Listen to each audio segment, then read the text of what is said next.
হরে কৃষ্ণা, রাধে রাধে বন্ধুরা। আমাদের বৃন্দাবন প্রেমিতায় চ্যানেলে আপনাদের সকলকে স্বাগত। সকল বৈষ্ণব ভক্তবৃন্দের চরণে আমার প্রণাম। আপনারা সকলেই কেমন আছেন? আশা করি রাধা মাধবের কৃপায় সকলেই ভালো আছেন। তো আজকে আপনাদের একটা বিষয় নিয়ে বলবো যে আমি বৃন্দাবনে কেন বিয়ে করেছি, আমরা বৃন্দাবনে কেন আছি। তো সেই বিষয় নিয়ে বিস্তারিত আজকে আপনাদের জানাবো।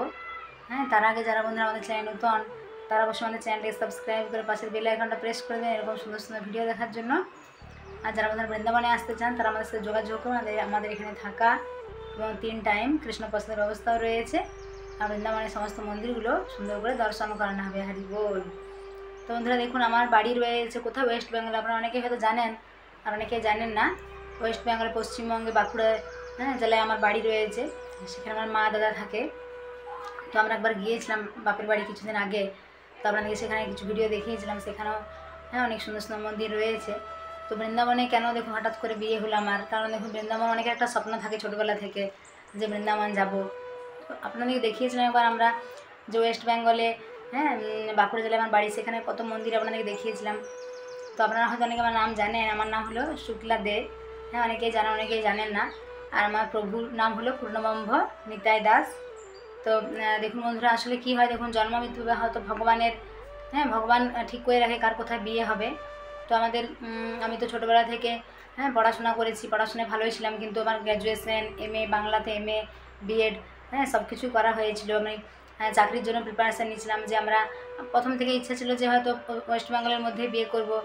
কাছাকাছি বিয়ে হলে ভালো, অনেকবার মাদের এখানে আসতে পারবো, এরকম একটা মনের মধ্যে ইচ্ছা ভাব ছিল। কিন্তু দেখুন ভগবানের ইচ্ছা, তো ভগবান যার যেখানে করে রাখে সেখানেই তো হবে। তারপরে সামনে সামনে দেখাও হচ্ছিলো বাঁকুড়ার আশেপাশে, যে সামনে সামনে হলে ভালো হবে। তো তারপরে চাকরির জন্য প্রিপারেশান নিচ্ছিলাম, কিন্তু ওয়েস্ট বেঙ্গলে তো চাকরির অবস্থা আপনারা অনেকেই জানেন যে কত এখন খারাপ অবস্থা। টিচারের লাইনে 2016 পর থেকে তো SSC হয়নি, SSC তো বন্ধ হয়ে গেছে। SSCর জন্য অনেক প্রিপারেশান নিয়েছিলাম। তারপর প্রাইমারি, আপার প্রাইমারি পরীক্ষায় পাস করা সত্ত্বেও সেগুলো তো কিছুই হয়নি, নিয়োগ তো হয়ই না। পশ্চিমবঙ্গে অনেক দুর্নীতি। তো এরকম করে চাকরির দিকটাও যখন ওইদিকে ওইরকম, তারপরে এদিকে বিয়ের জন্য দেখাশোনা হচ্ছিল, ভক্ত ছেলে। তো আমরা যখন ভক্তি লাইনে আসি, ইস্কনের সাথে যুক্ত হয়ে আমরা, এক মাতাজি রয়েছেন আমাদের, খুব ভালোবাসেন মেয়ের মতো। তো সেই মাতাজি প্রভু ওনাদের হাতে আমাদের খুব ভালো একটা যোগাযোগ রয়েছে, মেয়ের মতো ভালোবাসেন। তো ওনাদের ওনাদের ধরে সূত্র ধরে আমরা ইস্কনের সাথে যুক্ত হই ভক্তি লাইনে। ভগবানের সেবা পূজা এগুলো আস্তে আস্তে ধীরে ধীরে আমরা জানতে পারি।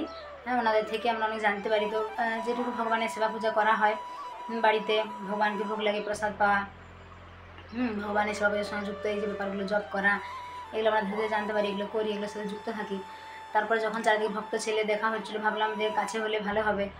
কিন্তু এরকম যে দূরে হবে, ওয়েস্ট বেঙ্গল থেকে এতটা দূরে, কিন্তু এখন বন্ধুরা এরকম মনে হয় না যে আমি এত দূরে রয়েছি। কারণ এখন দেখুন ফোনের একটা যোগাযোগ রয়েছে, মাদের সাথে এমনি ফোনে কথা হয়, ভিডিও কলে কথা হয়, মনে হয় যেন কাছেই রয়েছে, আমাদের কাছেই রয়েছে। তারপর কি বৃন্দাবনে এত একটা সুযোগ সুবিধা রয়েছে। এখানে দেখুন আমরা বাইরে গেলে যমুনা নদী দেখতে পাচ্ছি, তারপর রাধারমন, বাঁকে বিহারী, ইস্কন মন্দির, এত সুন্দর সুন্দর বৃন্দাবনে এত মন্দির রয়েছে।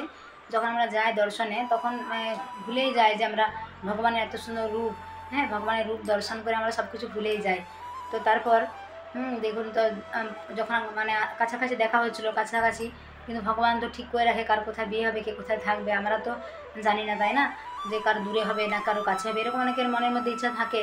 কিন্তু এখন সবথেকে বড় বিষয় যেটা দেখতে হয়, যা কোনো ছেলে বা মেয়ে বিয়ের ক্ষেত্রে কী দেখা দরকার, যে তার গুণ, অর্থাৎ যার সাথে বিয়ে হবে তার সবথেকে ব্যাপারগুলো দেখা দরকার, তার ব্যবহার কেমন, সে স্বভাব চরিত্র কেমন, এরকম, তাই না?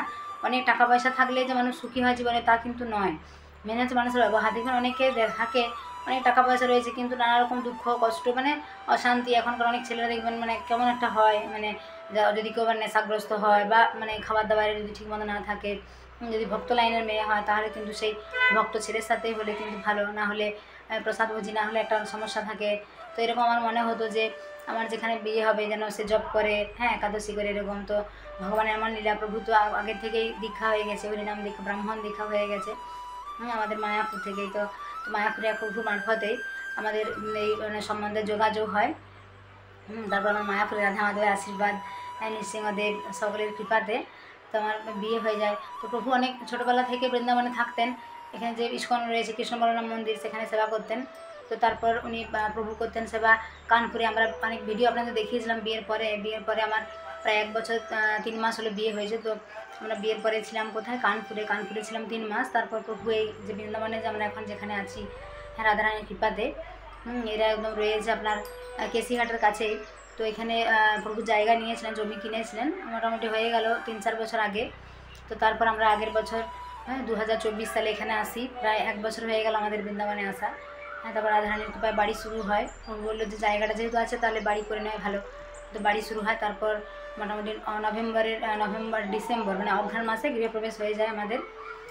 তো এখানে তারপর আশেপাশে কিন্তু পরিবেশটা ভালোই, এবং চারিদিকে যখন নিজেরা যদি ভালো ব্যবহার করা হয় মানে অন্যদের সাথে, তাহলে কিন্তু অন্যরাও আমাদের সাথে ভালো ব্যবহার করবে। তো এরকম আমি এটা মানে আমার পরিবার থেকে শিখেছি যে সকলের সাথে ভালো ব্যবহার করে সকলের সাথে মিলেমিশে থাকাটাই ভালো।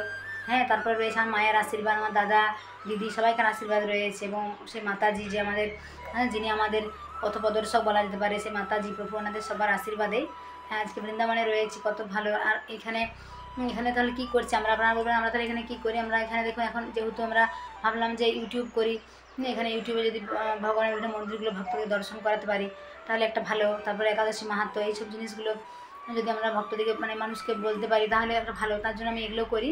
আর তাছাড়া আমাদের এখানে আমরা যেহেতু রুম করেছি, হ্যাঁ, কিছু এক্সট্রা রুম করেছি, রুম বাথরুম, তার জন্য এখানে আমরা ভাবছি যে যদি ওয়েস্ট বেঙ্গল থেকে ভক্তবৃন্দরা আসে বা অনেকে আসে, হ্যাঁ, তো এখানে সেরকম চেনা জানা থাকে না, তারা যদি এখানে থাকতে পারবে, এবং 3 টাইম প্রসাদ পেতে পারবে এবং ভালো করে দর্শন করতে পারবে, তাহলে তাদেরও ভালো লাগবে এবং আমাদেরও একটা আমরা সেবা করতে পারবো, তাই না, আমাদেরও ভালো লাগবে। তো এইরকমভাবেই আমরা এখন রয়েছি। তো আপনাদের সকলের আশীর্বাদে আমরা যেন বৃন্দাবনে ভালো করে থাকতে পারি, ভক্তি যেন পালন করতে পারি, রাধারানীর কৃপা, হ্যাঁ, রাধারানীর আশীর্বাদ বা কৃপা ছাড়া তো এগুলো সম্ভব হয় না। কখনো স্বপ্নে হয়তো ভাবিনি আমি যে বৃন্দাবনে থাকবো, কিন্তু ভগবান, হ্যাঁ, রাধা মাধব আমার জেনেছিলেন, উনি তো সব কিছু জানতেন, তাই না, ভগবান তো অন্তর্যামী।